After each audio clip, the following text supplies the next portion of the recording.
Hi everyone, Dave Hendrik kembali menyapa teman-teman sekalian di Brunch with Dave. Kali ini I'm living my full Audrey Hepburn fantasy. Cuma mungkin lebih tepatnya aku merasa seperti kakak kelasnya ya. Karena kalau Audrey Hepburn breakfast at Tiffany, kalau kita brunch. Boleh deh ya, thank you loh sudah diwujudkan fantasi indah ini. Karena kali ini Brunch with Dave hadir di Pacific Place Jakarta di butiknya Tiffany & Co. with my special pasties. Selamat pagi semuanya, terima kasih sudah hadir. Ada Mbak Ria, Rajni, Nadia, Natali, Yunis. Hi everyone. Yes, kece-kece deh. Plus Yudit, Sabto, dan juga Alisa. Hai. Yuk langsung pencair suasana. Silahkan dinikmati ya hidangan yang sudah kita siapkan dari TWG sambil ngobrol-ngobrol, boleh ya? Sok atuh, tuh tehnya sudah dituang. Nah ini tuh dicicipi. Yuk Yudit sama Sabto dulu deh kalau gitu. Tuh, ya. Soalnya aku ingin langsung memberikan ucapan selamat sama tamuku yang pertama Alisa. Karena terakhir ketemu, ya kan? Kita waktu itu 2 years ago, Desember. Yeah, December. Desember, right? Waktu itu kamu baru pulang dan masih yang kayak baru nih di Jakarta. I still don't know what to do and the break. Look at you now. Thank you so much. What do you think have changed in your life for the past 2 years? Dari terakhir kali kita ngobrol, Alisa. I actually went into acting. Yeah. So I have my first movie coming out. Actually, tomorrow. 17 Agustus. Bioskop. Yeah. 17 Agustus tayang film pertamanya Alisa, judulnya adalah Catatan Si Boy. Ai. So it's my first bioskop movie. Oke, dan di situ kamu memerankan sebagai Vera, jadi dia anak diplomat yang pulang dari LA. Terus jatuh cinta sama Boy, si Boy ini. Terus ya nanti karakternya di-develop di film itu dan ya dia manja gitu-gitu. You're gonna see the end is it's a really good movie. You should watch it. Okay. Of course, I'm eager to know. Karena kan aku nggak tahu ya, Yudi sempet nonton nggak Catatan Si Boy 87? Iya kan? Kalau aku yang 87 kita masih kanak-kanak kan, masih curi-curi nonton. Sebenarnya belum boleh. Sabtu nonton nggak? Nonton kan? Om Alexander. Nah, Om Alexander itu kan ikonik. Kalau kamu mau pasti baru direncanakan kali ya oleh orang tua kamu untuk hadir di dunia ini. Iya, aku nonton baru pertama kali pas baca skrip kita disuruh nonton. Oh iya? Iya, aku baru nonton di situ. Tapi mama aku udah nonton, jadi dia yang ceritain awalnya. Gitu. Nah, menurut kamu apa yang berbeda dari versi Catatan Si Boy 80-an sama tahun 2023 yang diperankan oleh kalian para Gen Z ini? Yang kita itu modern banget, jadi tipe cowoknya itu sekarang yang the way people like men nowadays. Because before kita sukanya yang bad boy, yang gitu-gitu. Sekarang kan sukanya yang pretty boy. Oh gitu? Jadi jadi di Catatan Si Boy ini ada pretty boy. Jadi ya remake-nya lebih ke modern and also the type of rich beda. But the plot and the storyline sama. Oke. Iya, persis. Kayak yang original one. Oke, I would like to circle back kepada pembahasan mengenai walaupun ini generalisasi ya. Anak generasi kamu sukanya udah nggak suka lagi tuh mungkin penggambaran yang bad boy gitu, yang rough on the edges. Sekarang sukanya yang pretty, terawat gitu ya. Kira-kira seperti itu. That's what I feel nowadays. Kayak maybe because karena the Korean like hype and everything, it plays a huge role also in how we like men nowadays. Tapi aku lihat di Instagram pacar kamu juga ya. Kategorinya bad boys, ya nggak sih? Ada yang lihat di Instagram. Aku nggak termasuk, aku masih suka yang kayak masih edgy. Oh gitu? Yeah. Oh, kalau gitu membahas ini deh. Karena kita juga di sini di Tiffany & Co kan juga we're welcoming tuh ada koleksi Tiffany Wonders tuh yang hadir di Jakarta sampai dengan tanggal 20 Agustus ya Judith ya? Iya. 20 Agustus saja. Jadi kita tuh pengen cari tahu nih nanti aku ingin minta ilmu dari Judith gimana sih how to build our jewelry chest gitu. Personal jewelry treasure chest. Aku pengen tahu kalau untuk generasi kamu sukanya perhiasan yang macam apa sih? Ada pergeseran nggak? Serupa dengan selera cowok Nggak tahu ya, kalau aku sih sukanya less is more. I like to have like pieces that are meaningful to me, but also not too much. So if I will wear, for example, big earrings, I will not wear a necklace. Or if I wear really like visible necklace, I wear small earrings. The bracelet, I like stacking though. I like stacking bracelets and some little kayak small rings. Stacking rings juga. Tapi ya less is more. I like to, less is more for your generation, for you. I think. Tapi aku juga melihat mungkin itu juga tendensinya di generasi sekarang, zaman anak generasinya Alisa ya. Setuju nggak, Yudit? Iya benar. Soalnya kan jewelry itu sendiri kan terus berevolusi ya. Kayak zaman dulu nih, misalnya kalau kita lihat kayak nenek kita atau ibu kita kan sukanya yang gold with precious stone gitu. Terus kalau sekarang kan kayaknya lebih yang alirannya minimalis, simple gitu kan. Yang diamond juga nggak perlu yang rame-rame, misalnya cuman dikit aja juga udah oke, kayak gitu sih. Nah, tuh saya masih sama kayak tren fashion lah ya, berevolusi. Iya. Nah, saya masih di generasi yang rame-rame itu tuh. Masih zaman kayak yang dulu ya. Kayaknya satu butik gitu diborong gitu. Kayak go big or go home gitu. Ih banget ya. Nah, begitu juga dengan makanan sebetulnya. Aku tuh sukanya go big or go home. Ini kok teman-teman aku nggak ada yang ngemil. Mulai ngemil dong ya. Yang di sini juga, yuk atuh. Yuk sambil dimakan. Ngobrol. Kok nggak sambil makan, nanti aku sambil milih aja. Sambil cemil-cemil. Nah, kalau bicara mengenai aksesoris, kan ragam rupanya banyak ya. Anting, kalung, gelang, cincin. Ada yang bilang pemilihan aksesoris itu very personal karena itu refleksi citra diri masing-masing nih. Kalau boleh pilih satu jenis aja yang paling menggambarkan identitas pribadi lo, apa aksesoris yang akan dipilih, Sarto? Aksesoris cincin mungkin ya. Cincin? Why cincin? Nggak tahu, kayak apa ya, mungkin sebenarnya nggak terlalu eksplor. Buat pribadi aku nggak terlalu eksplor yang pakai macam-macam. Tapi kalau cincin tuh bisa aku pakai tiap hari, yang selalu ada gitu. Mungkin yang kedua adalah gelang gitu. Kalau kalung tuh kadang-kadang aja kalau tiba-tiba ada occasion tertentu gitu. Tapi kalau cincin tuh kayak pasti ada terus gitu. Ya, melekat gitu ya kayaknya kalau cincin. Berarti hari ini dihitung sebagai special occasion di mana Sabtu menggunakan kalung. Kalau Judy tadi bilang dia sebetulnya preferensinya nggak suka pakai gelang. Iya. Kenapa? Soalnya baju aku tuh sebenarnya lebih banyak yang lengan panjang. Jadi kayaknya gelang tuh bakalan ketutup. Jadi lebih statement kayaknya di cincin atau nggak anting. Gitu sih. Oke, di cincin atau anting. Judith sendiri sebagai perempuan, apakah mengkoleksi? Would you consider yourself as a collector if you talk about jewelry? Gak gitu sih. Aku lebih kayak kalau cincin misalnya udah ada misalnya 2 gitu. Ya udah itu aja. Itu bakalan dipakai buat sehari-hari gitu. Terus tapi aku model pakainya mungkin di stuck gitu. Terus atau enggak mungkin kalau misalnya ada occasion baru pakai yang jari lain kayak gitu sih. Kalau Alisa, do you collect jewelry? Yeah, a lot of earrings. I have a lot of earrings karena aku suka. I like if you know me, I like really minimalist clothing like jeans, white t-shirt, blazer, very plain, and I like to just play with my like earrings, like accessory, maybe like a big hoops or like big jewelry, and also I don't really wear bracelets that much. I only have one watch and that's it. And necklace I like, but simple, because I feel it can maybe ruin overpower the earrings sometimes. Jadi maybe for me earrings and rings, because I like stacking rings. Tapi memang kalau bicara mengenai teori ya, walaupun sih sebetulnya kebebasan preferensi individu ya dalam bergaya gitu. Tapi kan kita juga pengen dong belajar dari fashion editornya Bazaar nih yang nggak selalu ada loh di Brunch with Dave Yudit ini, karena kan load pekerjaan juga banyak. Kalau tiap kali gue syuting Brunch with Dave diundang Yudit ya bisa gue yang di Jewer Baria kali ya. Yudit ajarin kita dong yang nonton, ada nggak sih do's and don'ts-nya gitu, pakem-pakemnya dalam kombinasi aksesoris? Kalau pakem sih enggak ya. Kalau pakai jewelry tuh lebih fleksibel sebenarnya.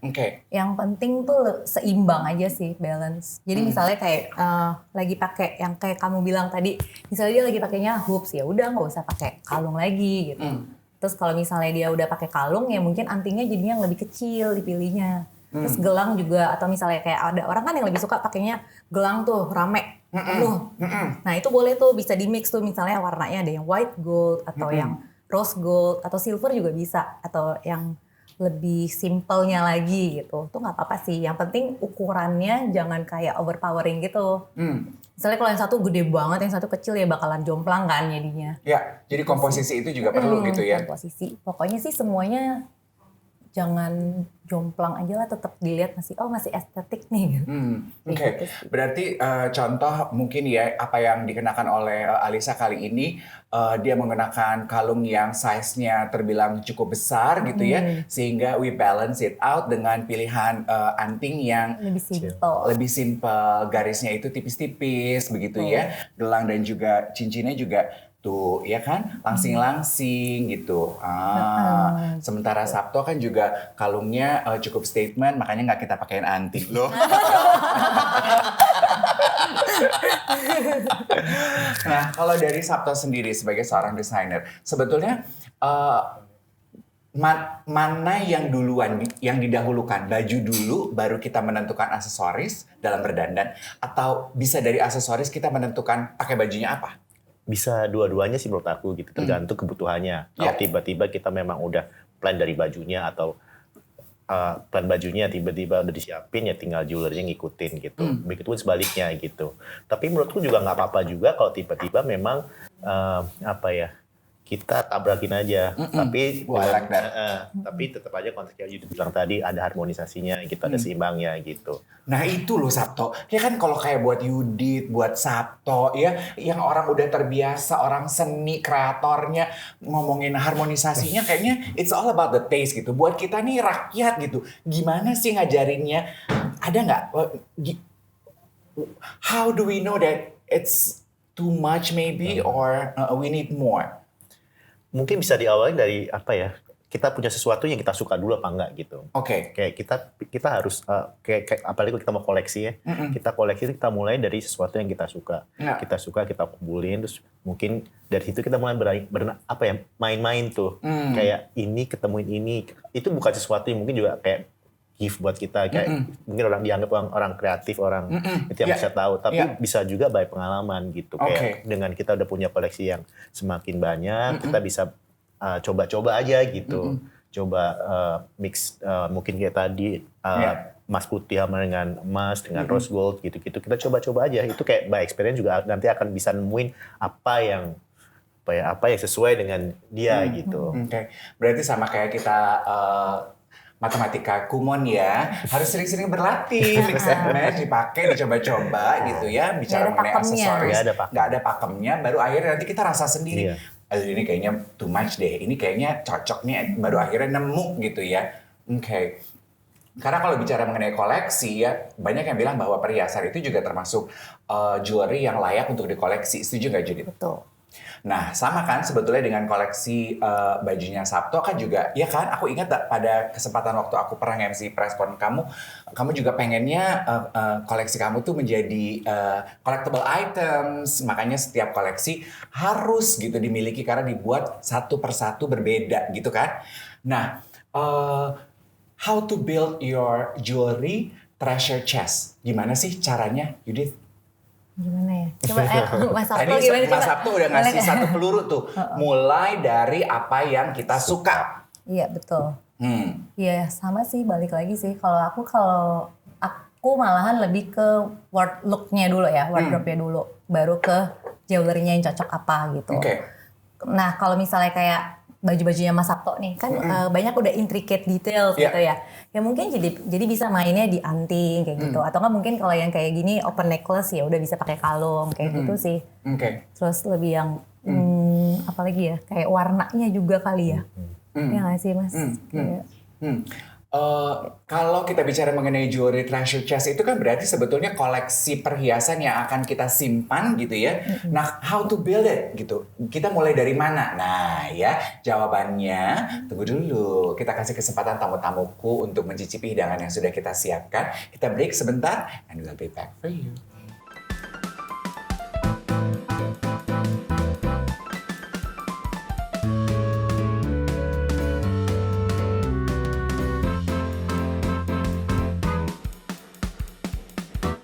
Gimana kalau kita bersulang dulu? Yes, semuanya besties. Yes, champagne-nya to us, to help, to our friendship. Sehat-sehat semuanya ya. Yeay, cheers. Ya Cheers, ya. dong. Tuh, cheers everyone. Cheers. Have a prosperous and wonderful 2020. Tuh masih setengah loh perjalanan tahun kita kan? Iya lagi. Iya kan? Ini Agustus baru. Aduh enak deh. Brunch with champagne. Brunch with champagne. Let's circle back ke pembahasan mengenai how to build your jewelry treasure chest. Tadi Sabto bilang harus beli jewelry kalau mau dikoleksi ya, kalau pengen punya banyak ya untuk bagian dari penampilan harus beli apa yang disuka. Nah, yuk kita bahas lagi. Karena tadi pada saat break Alisa bilang, iya aku suka tuh dan setuju sama hal itu. Karena zaman sekarang juga kita lihat pergantian tren, pergantian selera di sosial media begitu cepat. Kita jangan sampai terdorong membeli barang yang kita nggak suka, belinya mahal gitu, terus akhirnya nggak dipakai. Ya. Benar. Yeah, I feel that nowadays emang karena tren juga dan karena like TikTok and everything, the evolution, everyone wants to have what's in now. Gitu. Jadi they force themselves to change their identity for maybe buying something that they would never wear. Yeah. And I think I've spoken to a few fashion people and they think that it's a rare thing to not follow. Like for example, let's say Crocs. I would never. For me, it's no. But I know some people that would never wear that, but they kayak ganti aja buat kayak Sekarang gitu, lagi stylenya itu, lagi trennya itu pakai deh gitu ya. Sama kayak jewelry, kayak yang orang yang nggak pernah maybe wear big pieces now, they're like, oh yeah, it's a trend. Yeah, I don't know. Oke. Kalau untuk Alisa sendiri, apa yang membatasi diri kamu untuk tidak ikut arus? Maybe karena aku udah maybe set my identity of what I like, and I like very minimal, simple. So I don't want people to kind of shift what they see as me as a brand or as a person. Jadi for me, I think I just follow. I always have a straight line to what I like. Jadi nggak pernah kayak tiba-tiba kok dia pakai baju-baju warna kayak gimana kan. So I just stick to my identity aja. Okay, that's nice. So I mean, I only wear yellow, gold. Like I like it. I don't rarely wear silver. You don't? I don't really, but I'm trying to like it. I don't know why. I've never really liked silver. So I've always looked for jewelry that are yellow, gold, gitu-gitu. Okay. Nah, kalau tadi juga Judith ingin memberikan sedikit masukan on how to build our jewelry treasure chest. Selain preferensi, suka beli yang kita suka juga adalah Based on wardrobe. Oke, wardrobe. Oke, pilihan Gitu. wardrobe. Jadi ya itu balik lagi sih semua nyambung kayak misalnya dia sukanya lebih simple wardrobe kan jadi lebih mostly lebih yang clean gitu-gitu kan. Masuk Jadi, akal. Seperti Alisa gitu ya, pilihan bajunya sukanya yang sederhana.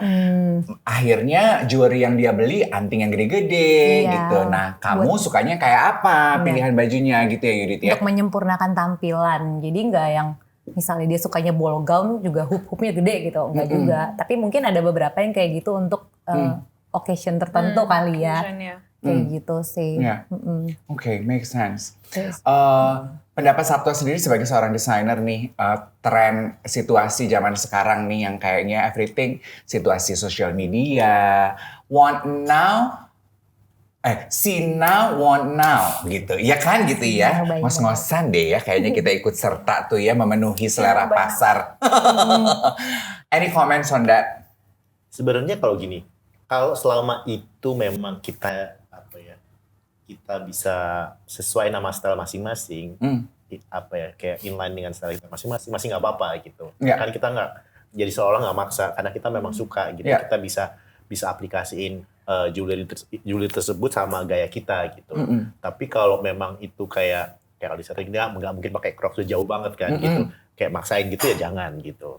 Selama kayak kita ngerasa nyaman dengan tren yang berlangsung, kalau kita pakai sih aku bilang it's okay. Oke. Bicara mengenai pilihan personal brand zaman sekarang seperti yang disampaikan Alisa gitu ya, identitas Anda, keseharian Anda yang Anda potret di sosial media maupun dalam kehidupan nyata adalah bagian dari identitas pribadi Anda. Pakaian kan juga termasuk bagian dari identitas pribadi. Gimana sih Sabto, ada tips nggak yang bisa kamu kasih ke teman-teman yang menyaksikan Brunch with Dave kali ini on how to find your perfect signature look yang inline sama your brand identity, personal brand lo, kepribadian lo? Balik lagi seperti kayak waktu milih jewelry tadi ya. Menurut aku Harus sering coba-coba sendiri? harus senang dulu. Oke, harus senang dulu. Harus suka dulu. Sama kayak aku ngedesain sesuatu, aku harus senang dengan gaya yang aku bikin gitu. Serak gitu Serak ya. gitu. Itu kan nggak maksa gitu. Jadi selama itu prosesnya diawali dengan sesuatu yang disukai, mau koleksi, mau membuat atau mau apapun, menurut aku bisa jadi identity lama-lama gitu. Itu kan by proses ya gitu. Kita nggak bisa ngomong dari awal. Mungkin buat orang yang nggak setiap orang bisa dengan mudah bilang bahwa kayak Alisa bilang ini gaya aku sesimpel ini gitu. Nggak semua orang mampu untuk punya kemampuan itu kan. Yeah. Tapi ya itu tadi, itu by proses menurut saya dimulai dari yang dia suka aja gitu. Itu akan kebentuk menurut aku jadi style, jadi personality dia gitu. Iya, karena kalau kali ini kita membahas mengenai building your jewelry treasure chest, kita kan juga suka membahas mengenai wardrobe, koleksi wardrobe pribadi seperti apa gitu ya. Itu kan juga we need to build on that. Dan biasanya kan kita membangun koleksi pakaian kita kan juga butuh proses gitu. Dan kita mulai akhirnya mengetahui apa yang kita suka, kita beli apa yang kita suka, dan kita pakai apa yang kita suka, gitu kan? Ya, akhirnya yang dipakai itu aja. Nah, berarti lu sukanya gayanya ya begitu, bener nggak? Bener nggak? Betul. Jadi kebentuk gitu. Kebentuk. Jadi emang harus jujur sama diri sendiri. Iya. Kalau bicara mengenai jewelry atau fashion atau baju, yang kamu suka tuh yang kayak apa? Ya udah belinya yang kayak begitu. Nah, itulah yang menjadi citra diri lo, gitu ya. Betul. Ih, cakep deh. Pengen buru-buru pulang bebenah wardrobe aku nih, barang-barang yang nggak dipakai ya. Just let them go. It's not me berarti. Kamisol aku. Korset. Ya. Nanti di sesi ketiga kita juga ingin memberikan kesempatan kepada Basti yang hadir. Kita pengen dengar suaranya dong, ya toh. Karena beberapa aku udah lihat sama seperti Alisa sudah menemukan nih citra diri dan gaya pribadinya kayaknya udah jelas gitu ya. Kita juga pengen tahu apa yang mereka lakukan, how they build their own jewelry treasure chest gitu. Dan juga preferensi perhiasannya apa nih, lebih suka anting kah, gelang kah, kalung kah ya. Dan rupanya macam-macam tuh alasannya, seperti Yudit, aku gak suka gelang karena gak suka kepentok-pentok. Alisa bilang aku tuh lebih sukanya anting gitu ya. Nah, ini yang aku pengen tahu.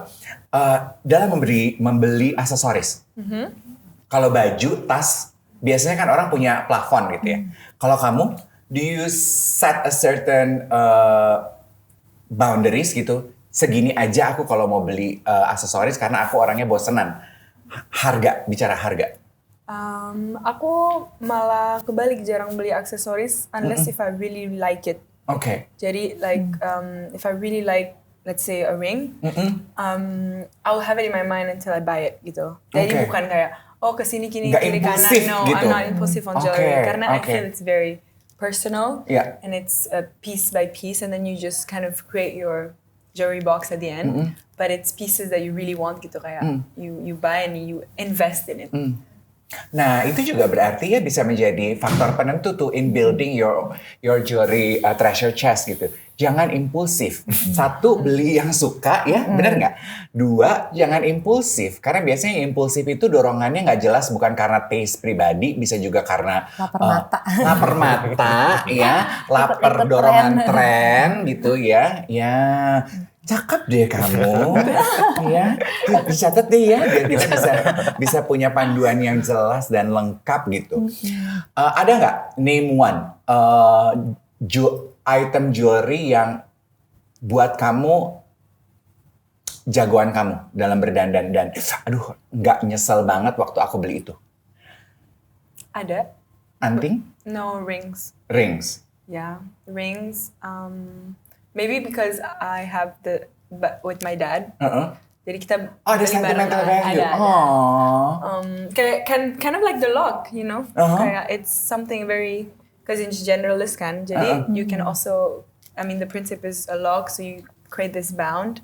And I feel with jewelry, I do that too. Like, I have one twinning with my mom, I have one with my dad. Jadi, sentimental piece. Like that. Yeah. Ada komentar dari Judith mengenai itu, apakah can we do that or should we do that in building our jewelry treasure chest, adding a sentimental value to our collection as well? Iya, jadinya lebih ada memorinya sih kalau kayak gitu. Kayak misalnya cincin kan juga jadi makna simbolik kan, maksudnya ya jadi buat cinta gitu kan, terus juga ikatan cinta, terus lebih banyak gitu kan cincin. Kalau anting mungkin sebenarnya ya tergantung, nggak gitu ada makna simboliknya sih, lebih kayak buat pemanis aja gitu, buat penyempurna tampilan. Kayak gitu. Tuh ya, kalau untuk sentimental value jewelry, cincin, Alisa sudah ada dengan papa satu, mama satu, dengan boyfriend berarti belum ya? Belum. Tapi kan yang cincin itu sendiri dong. Nanti dianya juga, tapi aku dulu. Good one, perempuan mandiri. Oke, we'll be back. Yuk kita lanjutkan Brunch with Tiff, yang kali ini kita sedang main ke butiknya Tiffany & Co di Pacific Place. Nah dari Basti yang hadir duduk paling depan, ada yang sudah pegang mic, berarti mau nanya. Siapa nih yang mau nanya? Langsung. Halo, mantap. saya Yunis. Hai Yunis. Tadi kan kayak Alisa kan udah ada jewelry yang benar-benar sentimental value gitu kan. Dengarnya happy ya kita ya. Kita pengen tahu juga mungkin Mas Dave, Mas Sabto, sama Judith ada juga nggak jewelry yang ada sentimental value gitu? I knew this one coming. Judith dulu deh. Good one. Apa ya? Kalau aku kayaknya bros kali ya. Itu kayak lebih turun temurun sih. Jadi kayak emang udah dikoleksi dari lama, dari mungkin dari nenek aku diturunin ke mamaku terus ke aku. Gitu, lebih ke bros gitu sih. Tapi kalau buat sekarang kayaknya lebih yang ya apa yang aku suka ya udah beli gitu. Nah itu kan sentimental value Judith dapat dari nenek, diturunkan ke mama ke kamu. Do you do that too? Nah mungkin akan aku turunkan nanti ke anak aku. Cuman yang apa yang sekarang aku udah beli tuh aku belum tentu yakin sih bisa jadi sebuah investasi atau enggak gitu. Karena kalau dulu kan kayak nyimpennya tuh bener-bener apik banget gitu kan. Kayak di dalam kotak terus pas dibuka masih wow bagus banget. Kayak kalau sekarang nggak tahu sih, mungkin juga karena pemakaian dan kita kan sekarang udah dikit-dikit pakai parfum, pakai apa. Jadi kayak udah nggak semengkilap gitu kali ya. Itu juga ada pergeseran nggak sih kayaknya ya gaya hidup zaman sekarang tuh nggak mewariskan apa-apa gitu, kayaknya pengennya tuh ya udah deh ya mungkin pengennya ringkes-ringkes aja ya nggak sih hidup. Bener. Terus udah gitu kan sekarang juga pilihannya lebih simpel sama minimalis ya. Jadi kayaknya ya nggak tahu juga sih, nanti mungkin bisa jadi trennya berubah lagi. Nextnya lebih suka yang lebih gede-gede lagi kayak dulu gitu. Gitu sih. Mungkin ya generasi kita udah lebih individualis ya. Boro-boro mikirin ini buat anak kita nanti. Aduh buat gua aja deh. Kayaknya lebih kayak gitu ya. Ya. Nah kalau Basti yang hadir di sini sendiri mikirin nggak ada jewelry yang akan di pass on kepada anak-anak nanti? Ada? Wah hebat. Dan rata-rata apa? Kalung, anting, cincin? Oh berarti masih ada. Iya masih. Kita aja kalah cincin, anting, Kita jam. kalap kayaknya bukan. Iya kita kalah. Lebih kalap. Oke justru besok-besok kita yang belajar dari teman-teman yang ada di sini kudunya. Kalau Sabto, do you have any sentimental value jewelry? Sentimental mungkin nggak ada ya, tapi aku tuh senang juga ngumpulin jewelry yang kayak vintage gitu, yang dari namanya dari kerajaan di Solo. Kan di Solo banyak kerajaan yang mereka masih punya terutama cincin yang diturun-turunin gitu, kadang kita bisa dapetin itu gitu. Nah aku seneng kadang beli itu tapi pakainya itu in modern way, jadi kadang aku stack dengan cincin yang modern gitu, jadi kayak ada twistnya sedikit gitu. Mungkin itu bisa jadi ide juga kalau kita kadang ngumpulin sesuatu yang klasik sama sesuatu yang modern yang minimalis, kita bisa temuin gitu. Good one, itu juga insight yang menarik tuh ya. Kalau kita dapat warisan dari orang tua ya udah pasti seleranya beda ya. Di twist gitu ya, di infuse makanan kali ya dengan sesuatu yang modern supaya tetap masih kelihatan up to date. Oke. Aku pengen tahu juga nih Rajnikania ya. Tadi kan kita bahas tuh mengenai jewelry treasure chest. Koleksinya harus beli yang kita suka. Terus Alisa bilang, aku tuh selalu tahu gaya pribadi aku tuh, personal style aku tuh kayak gini. Nah Rajni kan juga kayaknya paling definitif gitu ya. Aku sukanya hitam gitu. Yang aku pengen tahu Rajni, hai boleh ya dengar suaranya. Kamu tuh taunya kapan kalau you only like black dan ini adalah gaya pribadi aku? Dari remaja sih. Really? Iya. Dari remaja. Oke, discovery tersebut perjalanannya kayak apa? Perjalanannya panjang. Sampai akhirnya nemuin oke, kayaknya ini gue gitu. Berarti nyoba-nyoba dulu beberapa, fail, terus merasa paling nyaman, atau kamu sendiri yang menentukan gue paling cakep begini, atau saran orang? Merasa paling nyaman dengan, jadi pas udah coba-coba baju warna lain kok kayaknya nggak cocok gitu. Sampai ketemu Feng Shui juga, ahli gitu. Girl, ini cocok. Dan memang Feng Shui kamu cocoknya di warna hitam. Betul. Oh my. Bintang kamu apa sih? Leo. Oh my, that's why we connect. Sioku naga. Jadi, that's it. jadi terus setelah ketemu itu makin yakin lagi, oh enggak, emang itu warna kamu gitu untuk menarik energi positif dan lain-lain gitu. Cakep. Kalau bicara mengenai jewelry, apa? Kalau boleh pilih satu aja item jewelry yang represent your identity. Cincin. Cincin? Iya. Kenapa cincin? Karena ya paling sering pakai cincin sih memang. Kadang anting memang nggak pakai, kadang kalung nggak pakai, benar-benar polos aja. Jadi cincin aja every day. Makanya pegang mic-nya mantep ya, karena cincin sesuai dengan citra diri. Aku juga, aku cincin selalu pakai. Kadang mobil nggak pakai, baju nggak pakai. Jadi cincin aja gitu Cincin ya. tetap pakai. Thank you for sharing. Thank you, Dave. Tuh ya, menarik kan bahwa ternyata memang jewelry kayak baju kayak memang harus coba-coba untuk tahu mana yang paling cocok sama diri kita. Jangan didikte sama tren, kata Alisa, kata Yudit, kata Sabto, tapi didikte oleh preferensi sukanya. Rasa suka itu intuisi ya Mas Sabto ya, harus dilatih ya. Dan gak cuma dimiliki oleh seniman aja kok. Semua manusia punya, cuman kadang-kadang seniman yang paling in tune karena yang paling sering mendengarkan. Kita rakyat biasa gak pernah mendengarkan kata hati, jadi akhirnya kata hatinya bosen ngomong sama lo. Gak pernah dengerin. Aduh, tepuk tangan dulu dong buat obrolan kita kali ini. Thank you so much. Makasih loh untuk berbagi ceritanya. Alisa juga, jangan bosen ya dicolek-colek sama Branch Wittif. Iya. Thank you so much sudah menyaksikan kebersamaan kita di Branch Wittif kali ini bersama Tiffany & Co. Semoga sukses, bahagia selalu, dan mulai mendengarkan kata hati. Sukanya jewelry yang seperti apa? Sukanya berdandan yang seperti apa? Dan kita mulai bangun jewelry treasure chest pribadi masing-masing. Bye everyone!